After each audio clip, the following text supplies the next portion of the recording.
How's it going, everybody? My name is Philip, and today we're going to be reacting to Freedumb. This is from a Jeffries, I guess, Netflix special.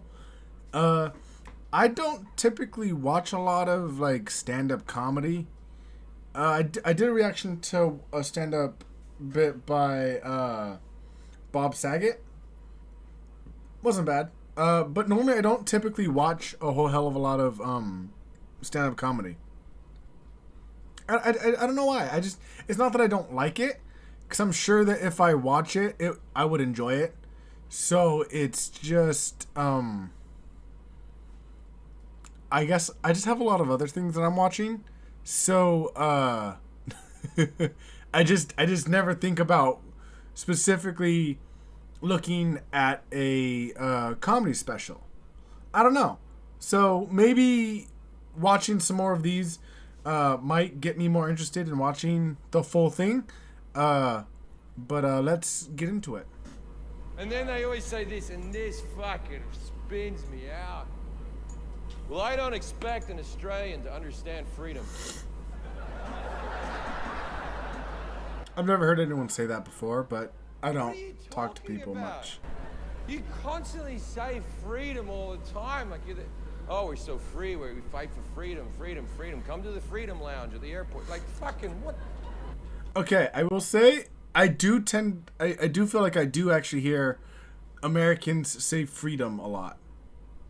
So I'll give him that, but I don't think I've ever heard him or necessarily anyone say that.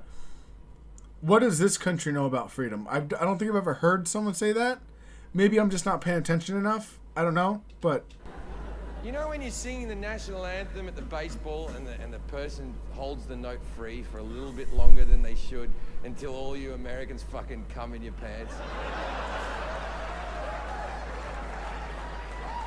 For the land of the free. Oh,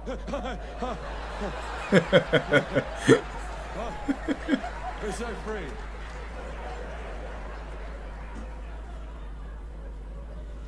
Freedom this, freedom that, free, free, free. Now, I hate to break it to you because I don't think many of you know this.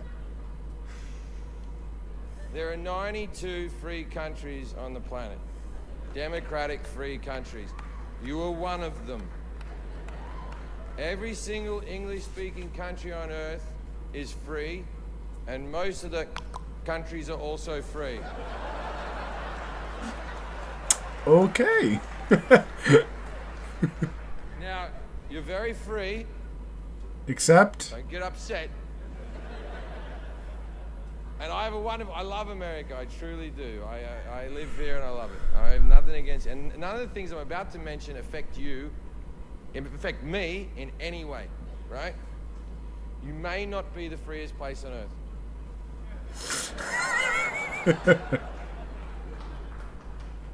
Just a quick example, out of the 92 free countries on the planet, you have the highest rate of incarceration. 1% of your adult population is in prison. That's double that of the country that comes in second, which is South Africa. If you've ever been to South Africa, South Africa's fucked. So you're double that of South Africa. So statistically, in the land of the free, you have the least amount of free people. that's fair. Yeah. Now, this is a super simple one, super simple argument. In Holland, you can smoke weed whilst fucking a hooker in front of a cop. How dare Holland not be called the land of the free? Do you honestly think you're competing with Holland? In Canada, just last year, they legalized assisted suicide for the sick, which I believe is the biggest freedom of them all. It's your life. No government, no religious group should ever tell you. I actually didn't know that. And I've always thought it was interesting that if someone wants to die, that you can't just be like, okay, you know, oh, because killing yourself is always seen as bad. And I know that at least with Catholics, killing yourself is just as bad as just killing someone.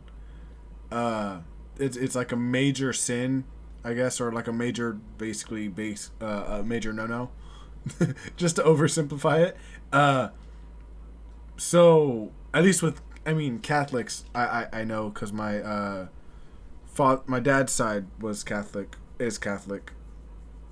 But yeah, I just, if they want to, like, if for example, how am I gonna,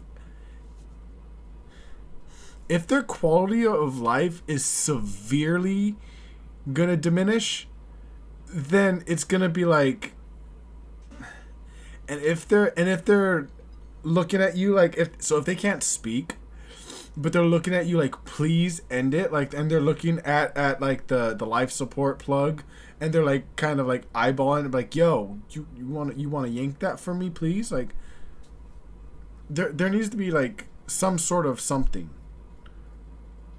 I mean, I guess that's like before you go into a surgery, or before whatever happens, I guess you have to say like, hey, if at some point where I can't speak for myself, if I can't do whatever for myself, you know, I'll sign a document that says end it. If I become a vegetable, end it. If, you know, whatever happens, then pull it. Maybe that's how they do it. But I mean, I don't know. I don't know anything on this part. I always just think it's just like, if they want to, as sucky as it sounds, like, let them. And then if you're killing people that are sick, I think I heard of something of a guy that was literally killing, whether it was old people or sick people. It's like, oh, well, they're old, I'm just helping them. And you're just like, dude, no. It's like he was like a serial killer or some shit. Like, no. Anyways, I got off. Anyways, yeah. I'm getting off topic. Get to check out. If you're a pro-life person, good.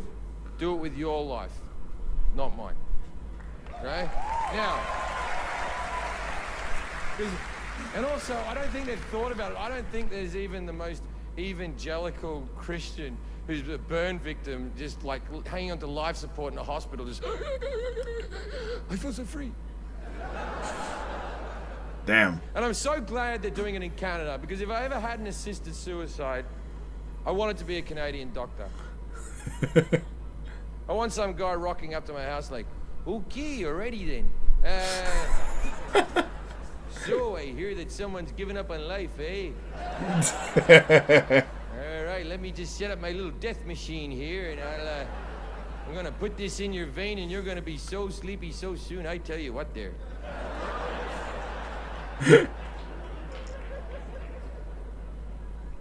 In Australia, maybe 20 years ago, they legalized prostitution. They thought it'd be the downfall of our society, but it really wasn't. It was a great thing. Like in Sydney, where I grew up, the streets always had hookers walking around everywhere. There was needles, and it was a very seedy city in some parts, you know. Ew.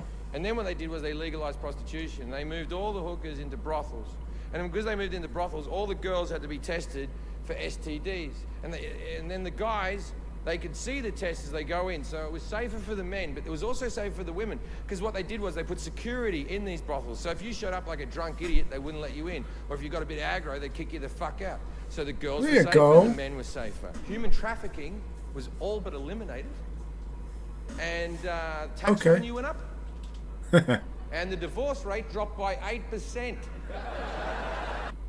Okay. So, the human trafficking, I've never thought of human trafficking as people take prostitutes and whatnot, but yo, that doesn't sound so bad.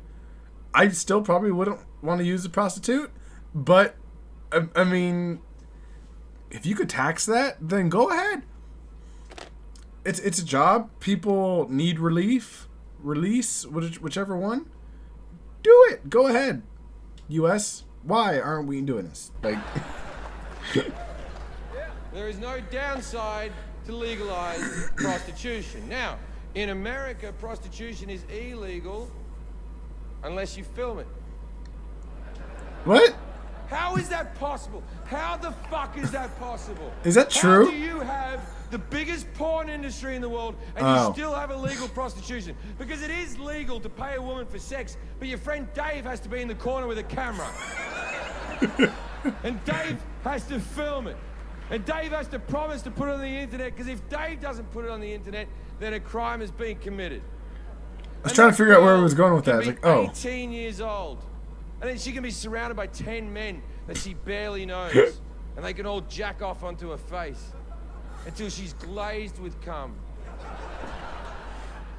And no crime has been committed. But in America, and only in America, she's too young to have a beer. If anyone deserves a beer, oh man.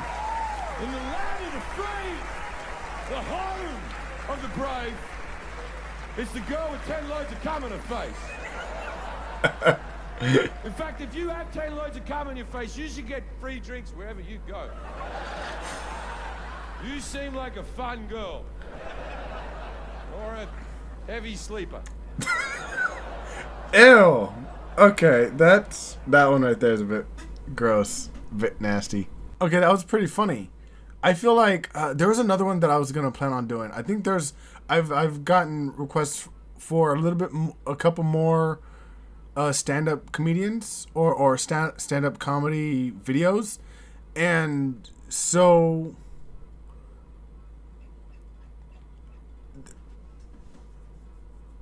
actually, for a second, I thought he was gonna go harder on some of the stuff. Like he was gonna say something about healthcare. Maybe he was told like certain things aren't allowed to be joked about. I just feel like he probably could have gone in a lot harder, and he stayed safe with it. Especially now that I've kind of learned kind of how not so great the U.S. is recently, law-wise, and what we don't get provided for.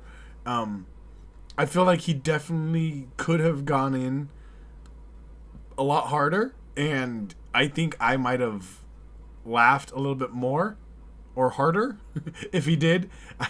But maybe, I don't know. Like I said, maybe he was told, okay, so this and this is a bit too much. I guess. I don't know. I feel like that would be a bit mean to say, hey, don't joke about healthcare. Don't joke about the homeless issues. I mean, honestly, I just feel like he could have gone in harder. Maybe I should watch some other ones. Because there's the gun control one. I definitely am interested in watching that one. And then there's another one that I saw recently. I put on my saved later or watched later list. So I'll give that one a watch. So, but thank you guys so much for watching. I know I'm kind of losing my voice.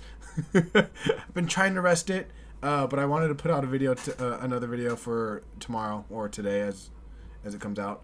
But thank you guys so much for watching. Let me know in the comment section some other stand-up comedians that I should react to. There's Bill Burr that's in the recommended, and then there's the British guy Jimmy Carr. I haven't really seen any of his stuff, but I've seen him in like compilation videos of him in like talk shows and whatnot. He's kind of weird looking. And maybe that's just me. I don't know. But I will definitely try and see some stuff from him as well.